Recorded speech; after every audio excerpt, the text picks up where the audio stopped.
Assalamualaikum warahmatullahi wabarakatuh. Perkenalkan, nama saya Irfan dengan NIM 859532365. Jadi kali ini saya akan membuat video penjelasan terkait dengan mata pelajaran pengembangan konsep dan pembelajaran bahasa Indonesia di SD. Terima kasih banyak kepada Ibu Tutor Reski Aulia Darman AKS SPD MPD. Pada materi ini, kohesi dan koherensi merupakan dua istilah untuk keutuhan dan kepaduan dalam wacana.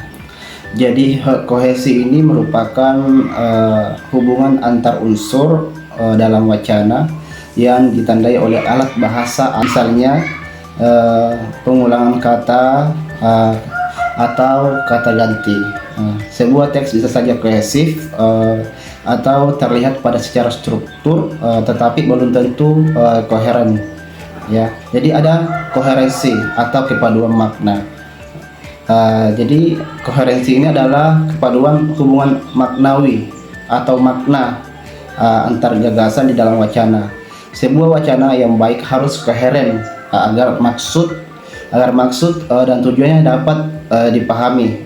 Jadi wacana yang koheren sudah pasti kohesif. Kemudian ada wacana atau diskurs atau jadi sebuah satuan bahasa yang lengkap yang harus memenuhi syarat kohesi dan koherensi sehingga memiliki kesatuan makna yang utuh dan dapat dipahami. Adapun jenis-jenis wacana, yang pertama berdasarkan saluran komunikasi, wacana lisan atau spoken discourse, wacana yang disampaikan melalui tuturan lisan. Ciri-cirinya adalah adanya penutur dan mitra tutur, atau yang bisa disebut dengan pendengar. Ya. Bahasa tutur, ahli tutur atau giliran bicara dan koneksi situasi. Tata bahasanya seringkali kurang diperhatikan. Contohnya dialog, wawancara, ceramah, dan pidato. Kemudian ada wacana tulis atau written discourse. Wacana yang disampaikan melalui tulisan. Ciri-cirinya adalah adanya penulis dan pembaca, serta penerapan kaidah bahasa atau tata bahasa yang lebih ketat. Contohnya buku, artikel, dan surat. Kemudian yang kedua, berdasarkan fungsi dan bahasa.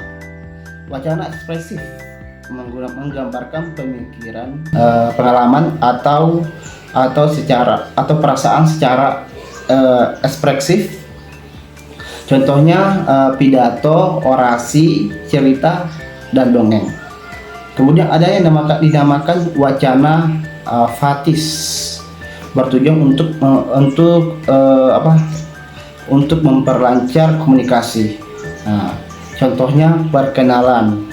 Ada yang dinamakan wacana informasional, bertujuan memberi informasi kepada seseorang atau khalayak. Contohnya berita, pengumuman, atau iklan. Kemudian yang ketiga, berdasarkan mitra tutur atau sifat interaksi. Jadi ada bagian-bagiannya, itu adalah wacana interaksional, wacana yang bertujuan untuk berhubungan atau berinteraksi sosial. Jadi misalnya menjaga hubungan sosial. Ada wacana transaksional atau wacana yang berfokus pada penyampaian pesan atau aksi atau melakukan sesuatu. Kemudian yang keempat, berdasarkan jumlah peserta tutur, yang artinya ada wacana monolog. Wacana yang pelakunya hanya satu orang atau satu pembicara. Contohnya pidato, sebagian besar wacana tulis. Kemudian ada wacana dialog, wacana yang dilakukan oleh dua orang peserta. Contohnya percakapan sehari-hari atau wawancara. Kemudian ada wacana pililog atau wacana yang pelakunya lebih dari dua orang. Contohnya diskusi atau provokatif. seringkali menggunakan alasan yang tidak rasional atau provokatif. Contohnya kampanye dan iklan.